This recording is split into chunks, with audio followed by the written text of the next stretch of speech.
Good afternoon sa ating lahat, sa mga ka-accelerate natin again. Welcome po sa ating Church 101. Yan, nahuli yung 101 ko. By the way, good afternoon sa inyong lahat at hangad ko na nasa mabuti pa rin kayong kalagayan at maayos na kalusugan. Sapagkat sa kalagitnaan ng ating new normal, particularly sa ating ginagawang fellowship, sa ating ginagawang pag-aaral na bahagi ng ating accelerate, ay patuloy natin na pinagpapatuloy ang ganitong mga gawain sa kabila man ng tinatawag nating social distancing. At ito ay sa pamamagitan ng ating mga social media platforms at internet. Ngayong araw na ito ay ating pag-aaralan muli ang paano ba tumatakbo ang church. Noong nakaraan ay pinag-aaralan natin paano ito nagpo-function, paano ito kumikilos. Marahil ang tanong natin ay paano nga ba talaga tumatakbo ang church? So, meron ba itong tinataglay na pinuno? At anong klaseng pinuno ba ang kakailanganin ng church na to? So, ang pag-aaralan natin ngayong hapon na ito ay ang topic na who leads the church? Sino ang namumuno sa iglesia? Sa ating pagsisimula ay tayo muna ay lumapit sa Panginoon sa pamamagitan ng pananalangin. Panginoon, kayo po ay pinupuri namin sa hapong ito. Tunay nga po na sa aming pag-aaral, kayo po ang aming maitaas at makita, Panginoon. Tulungan niyo po na ang aming mga puso't isipan ay patuloy na makita ang kamanghamanghang bagay na ginawa ninyo, na kayo po ang higit na makita naming magbuti, makita naming mainam sa lahat ng bagay sa mundo. Sa pangalan ng inyong anak na Panginoong Jesus. Amen. Okay, bago tayo magpatuloy ay konting review lang muna. Ano yung napag-aralan natin for the past weeks? Unang-una ay pinag-aralan natin na ang church ay Christ Embassy. So katulad ng isang embassy, ito yung nagre-represent sa ating Panginoon at ito yung may authority na magsalita para ho sa Kanya to the rest of the world. Secondly, ay kinumpara siya sa bride, kung saan ito ay Kanyang minamahal at committed siya bilang husband ng ating Panginoon. Pangatlo ay naging unique ang church sapagkat ang church na to ay hindi katulad ng ibang institusyon o similar sa ibang Christian organizations at para churches. Sapagkat ang 3 marks na hinahanap sa church ay una ay faithful preaching of the gospel, hindi lang basta preaching of the gospel, but faithful preaching of the gospel. Susunod ay administration of sacraments. Pagbabalikan natin ano mga sakramento ito. Ito yung pagbabautismo, yung baptism na ginagawa para sa mga mananampalataya na tunay nga na sila ay kinakitaan at sila ay nagpatotoo ng kanilang pananampalataya sa ating Panginoon. At pangalawa, yung pagsasagawa ng banal na hapunan o yung ating Lord's Table. So ito naman yung pag-alala doon sa ginawa ng ating Panginoon sa krus ng Kalbaryo. Tapos nandiyan din yung church discipline. Ang pinaka-core nito, ang pinaka-idea ng pagdidisiplina sa loob ng iglesia ay ma-restore yung member. Tapos nakita rin po natin na ang church ay katawan. So itong katawang ito ay mayroong iba't ibang bahagi at meron din itong iba't ibang function. At makikita natin na mahalaga rin ang diversity sa loob ng church na ito yung pinag-aralan natin nung last week. At habol lang po natin ay yung kaninang tinutukoy natin na 3 marks, yung administration of sacraments, nandiyan po yung pag-practice ng church discipline at nandiyan din po yung tawag dito faithful preaching. Lahat yan ay pinopoint kay Kristo. Ngayon, nabanggit nga natin na kanina ang church ay nalintulad sa katawan. Sabi sa Colossians chapter 1 verse 18, ang head ng church ay walang iba kundi si Kristo. So bilang siya ang pinaka-pinuno, yung head doon, ibig sabihin, ang head katulad sa katawan ng tao, nandito yung central faculty ng pagdidesisyon, pagkilos which is ang ating utak. So nandito rin yung pagkuha kagad ng impormasyon katulad ng pang-amoy, panlasa, pandinig, paningin. So nandiyan ho lahat yon.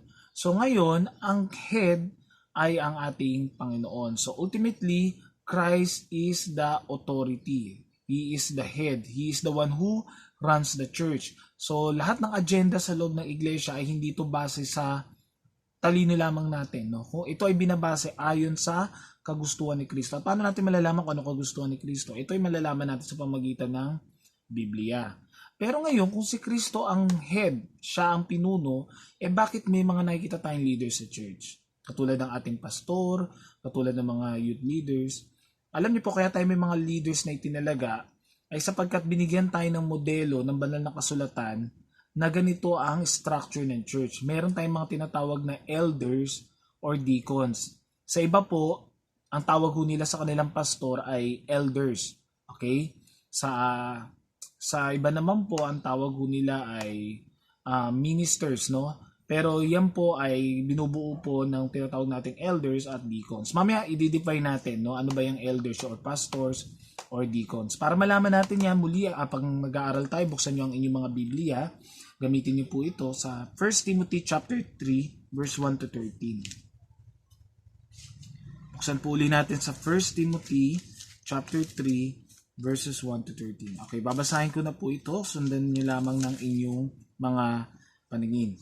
Sabi po dito, ang primary summary po nito is qualifications for overseers. Ano ba yung hahanapin nating kwalifikasyon para sa mga mamumuno o mga magsisilbing pastol natin dito sa ating iglesia? Sabi, the saying is trustworthy. If anyone aspires to the office of overseer, he desires a noble task. Therefore, an overseer must be above reproach, the husband of one wife, sober-minded, self-controlled, respectable, hospitable, able to teach, not a drunkard, not violent but gentle, not quarrelsome, not a lover of money. He must manage his own household well, with all dignity, keeping his children submissive. For if someone does not know how to manage his own household, how will he care for God's church? He must not be a recent convert, or he may become puffed up with conceit and fall into the condemnation of the devil. Moreover, he must be well taught by outsiders, so that he may not fall into disgrace, into the snare of the devil. So we can see here, na itong una natin binasa ay yung qualifications para sa overseer. Ngayon naman, ay babasahin na natin yung qualifications para sa mga deacons. Ito yung mga parang servants sa loob ng church. Deacons likewise must be dignified, not double-tongued, not addicted to much wine, not greedy for dishonest gain. They must hold the mystery of the faith with a clear conscience, and let them also be tested first. Then let them serve as deacons if they prove themselves blameless. Their wives likewise must be dignified, not slanderers, but sober-minded, faithful in all things. Let deacons each be the husband of one wife, managing their children and their own households well. For those who serve well as deacons gain a good standing for themselves and also great confidence in the faith that is in Christ Jesus. So makikita niyo mga kapatid, no, na nakita natin yung minention yung overseers. Ito yung mga elders, yung mga pastors, and then nakikita natin yung sa mga deacons. So, elders, hindi ibig sabihin nito na sila lang po yung nakatatanda o yung mga matatanda. So, ang particular type nito, sila yung mga leaders, sila yung titingali. Kasi, di ba sa atin, sa pamamahay natin, ang kinikilala nating namumuno, kinikilala natin may otoridad sa loob ng tahanan, ay yung ating mga nakatatanda. Kasi sila po yung mas ginagalang natin. Sila yung mga nire-respeto natin pagdating sa pagdidesisyon, pagdating sa pamumuno. So, sa loob ng church, meron tayong tinuturing ng mga elders. Hindi ibig sabihin ng elders nga lang dito ay yung mga matatanda. Hindi porket siya yung pinakamatanda sa loob ng iglesia, ay siya na ang i-assign natin na elder. May kita natin na inilatag kanina dito sa 1 Timothy chapter 3, ano nga ba ang dapat na taglay-taglay ng isang mayroong pagnanais sa ganitong office, sa ganitong ministry, sa ganitong katungkulan sa loob ng church. Alam niyo po, nagbigay ng guidance ang Panginoon, hindi lang po niya tinitignan dito yung maliliit na grupo.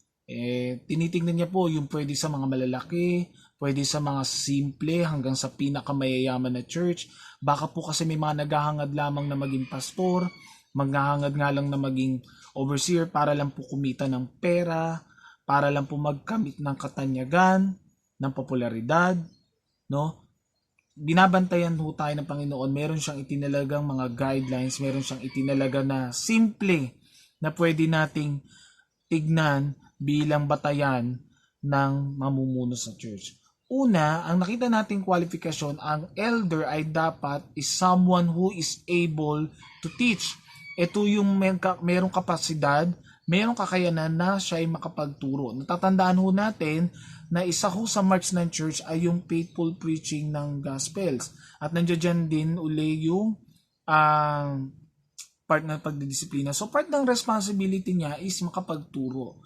Dahil ang word na overseer ay ginagamit noon, no, ay nag-i-involve ang overseer sa pagtuturo. Hindi lamang po ito na binantayan lang, pero ito po ay mga tagapagturo. Ngayon, ang deacons naman ay galing naman sa Greek word na diakonos. Okay? Nang ibig sabihin ng diakonos po ay mga tagapaglingkod or servant.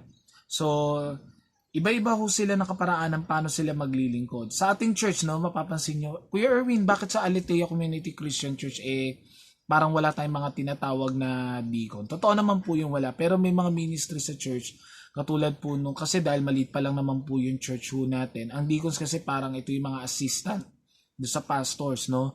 So, yung iba sa kanila pwedeng bigyan ng katungkulan para humawak ng pera ng church. Yung iba naman po sa kanila ay pwedeng mag-handle ng mga Bible studies, pwede pong pumalit sa pastor kung siya ay nasa ibang lugar at sila muna po ang magiging tagapagturo o taga-kamusta, taga-subaybay. Yun ang ginagampanan ng mga deacons. Okay? So, yun yung nakita po natin. No, paano siya dinifferentiate. Ang elders po, ito yung overseer, tapos ang deacons, so ito yung mga nagsuserve as servant. The exact duty for elders and deacons ay maaaring mag-iba-iba kada church. Kagaya nga ng sitwasyon natin dito sa Aletheia Community Christian Church, since hindi pa naman tayo ganun kalaki, meron ho tayong tinatawag na pastor, tapos meron tayong youth leader, and then meron tayong worship leaders.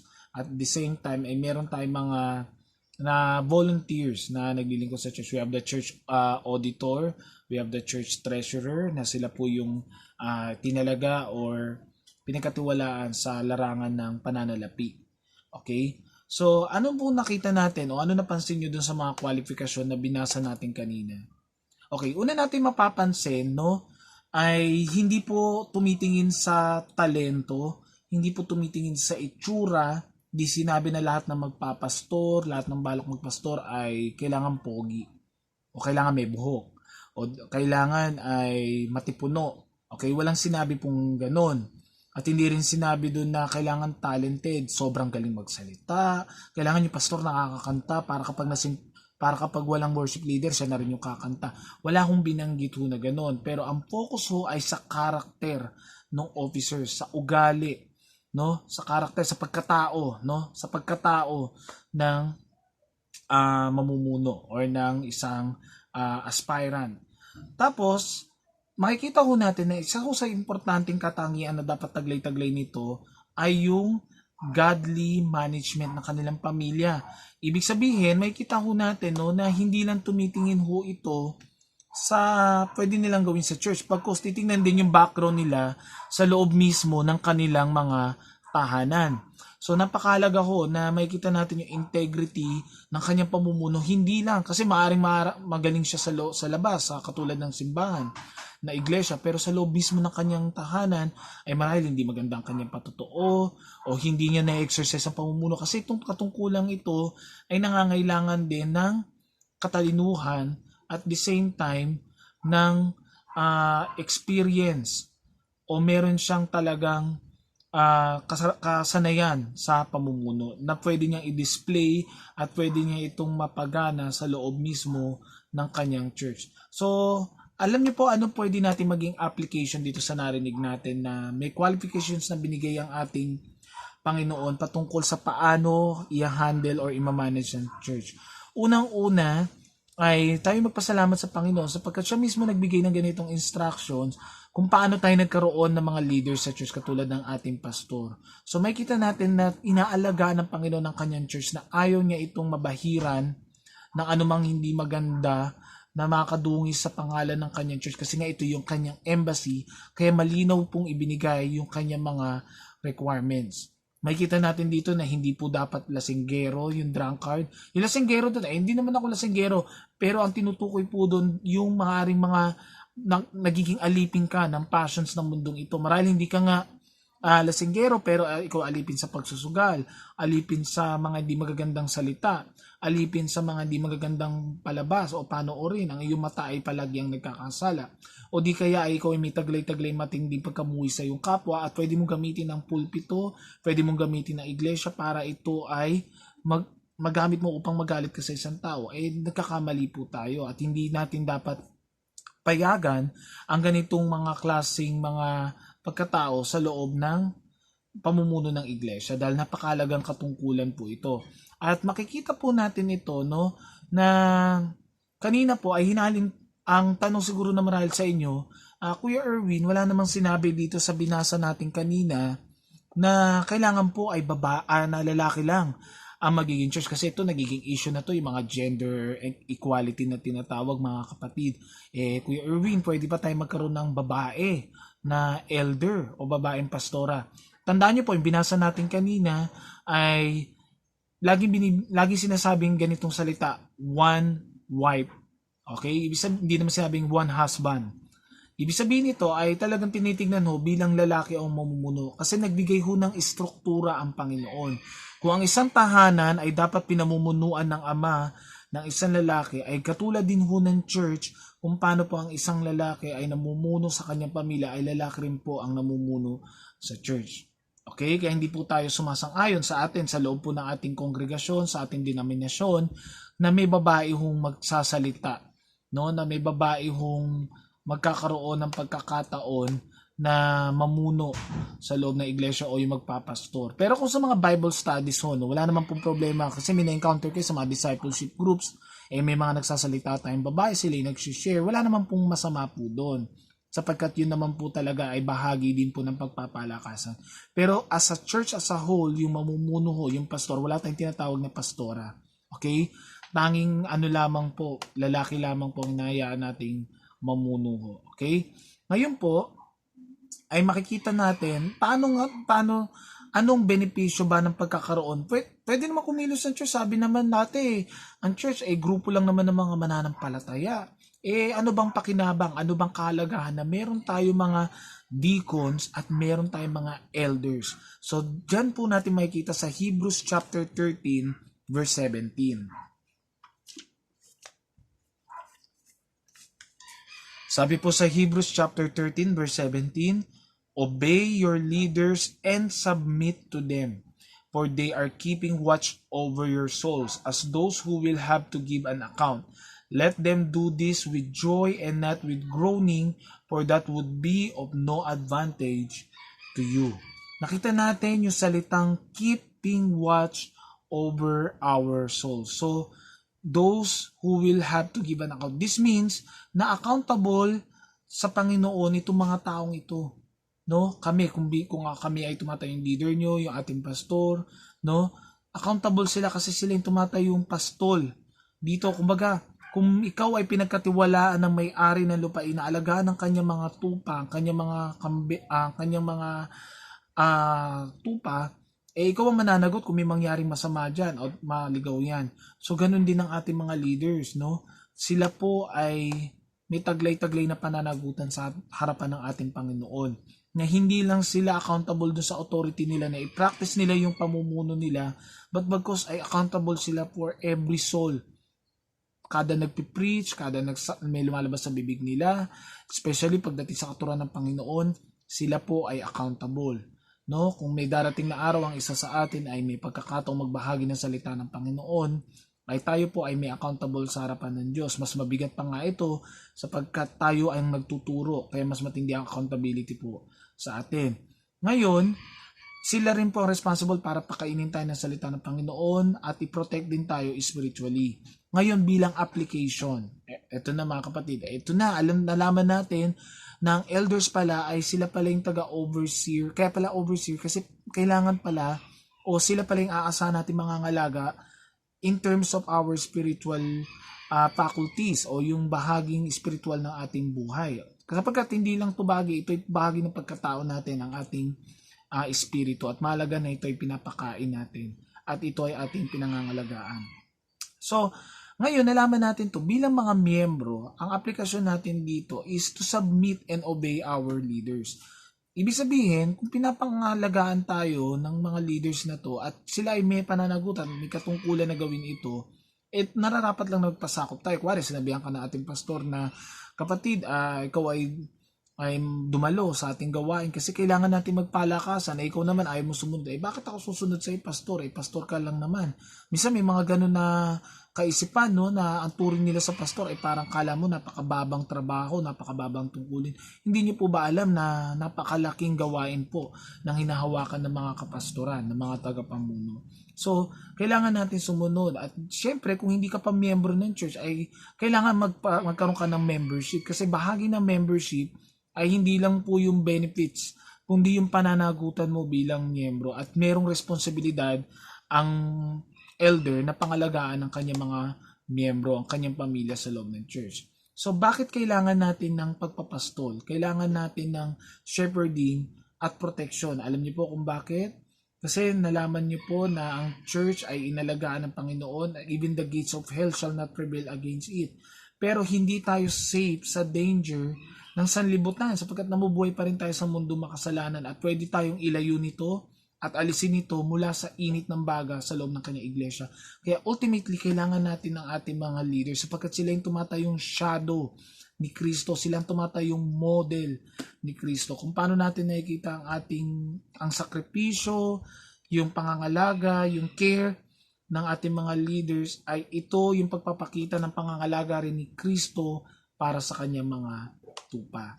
So nakita natin, no, na parang napakabigat, no, laki ng tungkulin na meron ng ating mga kapastoran, ng mga tagapamuno ng simbahan. Pinapakita ito dito, hindi lang po para isumbat sa atin.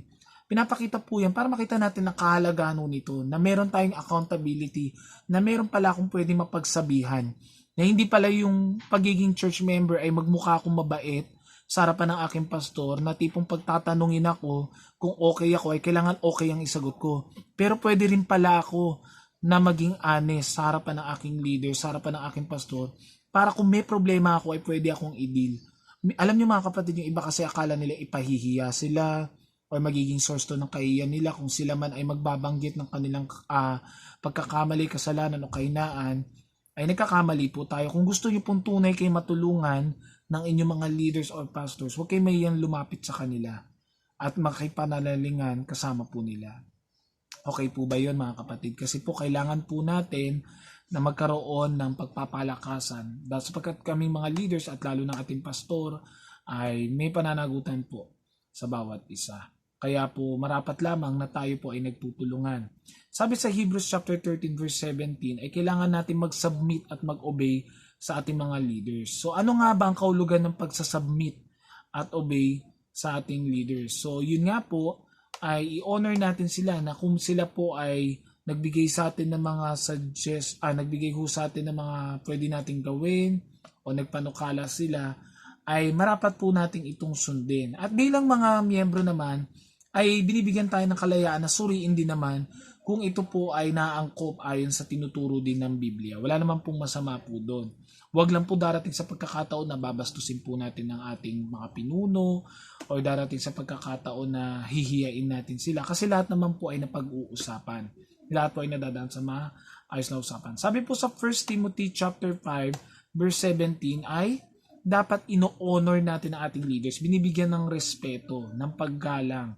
Okay? So paano nga ba i-honor ang mga leaders? So unang-una ay tayo ay manalangin para sa kanila. Alam niyo po, napakalaga ng panalangin po noon. Yan yung pinag-aralan natin last time sa Prayer 101. Maging sa pagpe-prepare ng sermon, hindi niyo po alam kung ano pinagdadaanan po niyan bago kayo kamustahin, bago po kayo dalawin. Hindi po natin nakikita kung ano pong battles din meron sa kanilang tahanan. Bukod po sa problema natin, hindi lang naman po problema ng church ang inintindi ng mga pastor, ng mga leaders, ng mga elders. Inintindi rin niya ng problema sa tahanan nila. Marahil may yung iba po may mga negosyo, may problema din sila sa kanilang mga trabahador. Hindi natin alam.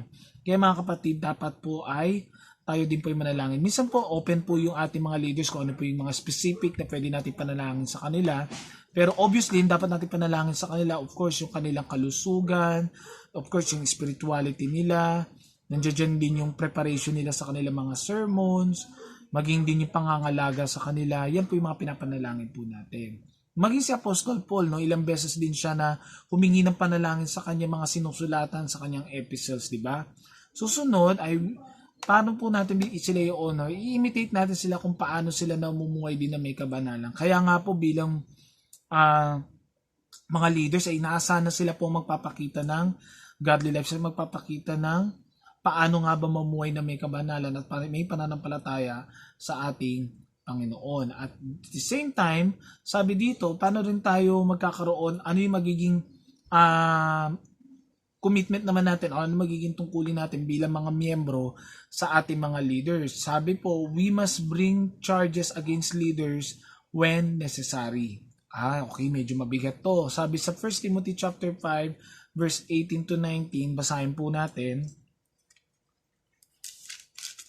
18 to 19 from 1 Timothy chapter 5. Sabi po dito, for the scripture says, you shall not muzzle an ox when it treads out the grain, and the laborer deserves his wages. Do not admit a charge against an elder, except on the evidence of 2 or 3 witnesses. Anong ibig sabihin nito? Ibig sabihin, pwedeng sa loob ng kongregasyon ay magkaroon ng pagkakataon na wag naman sana mangyari sa atin na magkaroon ng issue o magkaroon ng problema sa isang leader. Anong problema ito? Marahil ay nakitaan siya na hindi magandang patotoo. Ano yun? Marahil nakita siya na nakikipag-inuman, nakikipag-away sa labas na talaga nga namang hindi mo makikita ang pagiging Kristiyano o na-involve siya sa hindi magandang pakikipagrelasyon bukod sa asawa niya, may kinasama siyang iba. At ito'y nasaksihan ng isa o higit pa na saksi, ay dapat kong kumprontahin na ang leader na yan. Marahil siya ay nagtatago sa kanyang kasalanan sa loob ng church, ay maayos siya at siya ay nagtatago, dapat na po siyang i-disqualify at wag nang i-allow na siya po ay mamuno pa sa loob ng simbahan. Sabi po ni Jonathan Leeman, sabi daw ni Apostol Pablo, Paul protects leaders by requiring 2 or 3 witnesses to level a charge against him. That said, the congregation should not allow an elder who has disqualified himself to continuing serving. So anong ibig sabihin po nito? Bilang mga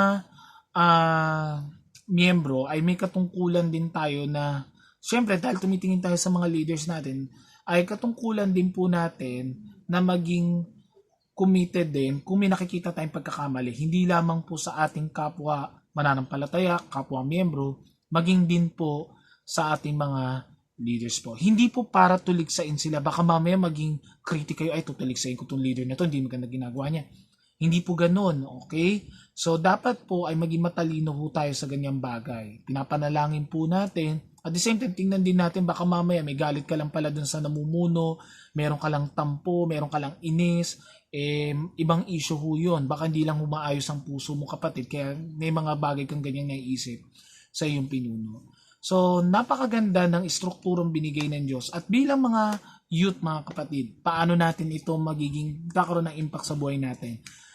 So, ulitin ko yung binanggit ko kanina na ang church ay hindi ito isang museo na pagpapakitaan lang tayo ng, ay, mabait ako, okay ako.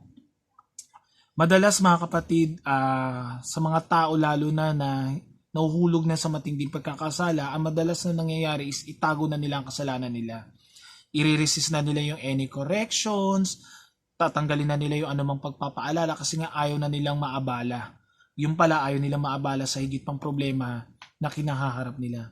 Mga kapatid, napakahalaga ng kamustahan sa bawat isa. Kayo po, kamusta na po kayo? Nawa ay nasa mabuti kayong kalagayan ngayon. Pero mga kapatid, kung meron kayong higit na problema, meron kayong dinaranasan na hindi maganda, na tingin nyo nakaka-apekto na malaki sa inyong buhay spiritual, ay nandiyan dyan ang mga leaders natin. At huwag din natin kalimutan na ipanalangin ng mga leaders natin sapagkat ang ministeryo ng Panginoon ay hindi lang basta-basta sapagkat ito ang kanyang kaharian. Sa pagtatapos natin ngayong hapong ito, ay nawa magkaroon tayo ng puso na may pasasalamat sa Panginoon na siyang nagkaloob ng lahat ng strukturang ito at puso na patuloy na mahalin ng bawat isa sa ating kapatiran at ang mga tumatayong leaders sa ating harapan. Tayo po'y manalangin. Panginoon, kayo po ang siyang mapapurihan at mapasalamatan sa hapong ito. Tunay nga po, Panginoon, na tumimo sa aming puso ang kahalagahan ng inyong iglesia at kahalagahan ng pagsunod namin sa inyo, tulad din ng pagsunod namin sa aming mga leaders. Sa pagsunod namin ito, huwag kami maging bulag sa inyong kagustuhan. Tulungan nyo kami na maging matalino kami sa aming pagdidesisyon at sa bawat naming gagawin. Kayo lang po ang maitaas at patuloy pinagkatulan sa pag-iingat at pagbibigay ng proteksyon sa bawat isa sa amin ngayon. Sa pangalan ni Jesus, Amen. Magandang hapon sa inyo at kita-kita tayo next week para sa ating Accelerate para sa Church 101. Magandang hapon po at tayo po lahat ay mag-ingat patuloy.